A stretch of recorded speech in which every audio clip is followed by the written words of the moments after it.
Самая напряженная ситуация сегодня в Уктыле. Там эпидпорог превышен на 80%. В целом заболевших в коме почти 13 тысяч. На 1500 больше, чем неделю назад. Зарегистрировано больше 100 случаев гриппа. Преобладает H3N2. Остается преобладание данного возбудителя гриппа.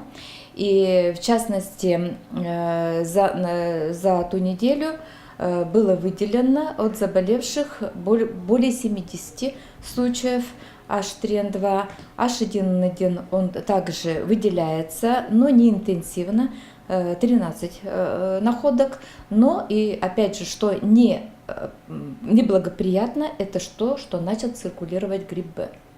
Это говорит о том, что наш период заболеваемости именно ОРВИ и гриппом, он растянется.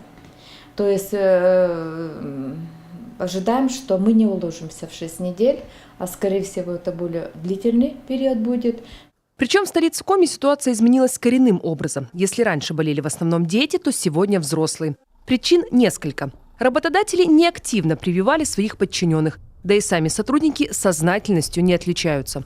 Ходят на работу простуженные и разносят вирусы. Подъем эпидпорога ощутили и в Сыктывкарской станции скорой помощи. Мы сейчас примерно делаем по 50-60 выездов за сутки на вирусные инфекции и грипп, что является больше, чем обычно. Обычно вне эпидемии 15, редко когда 20 вызовов, сейчас около 50. То есть обращаемость по гриппу и вирусной инфекции выросла в 2,5-3 раза. Но к этому мы готовы.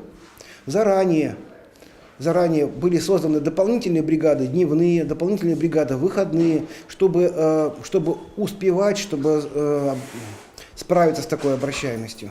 Сбить эпидемию в Сыктывкаре помог и карантин, который ввели в школах. Сработала такая схема и в других районах.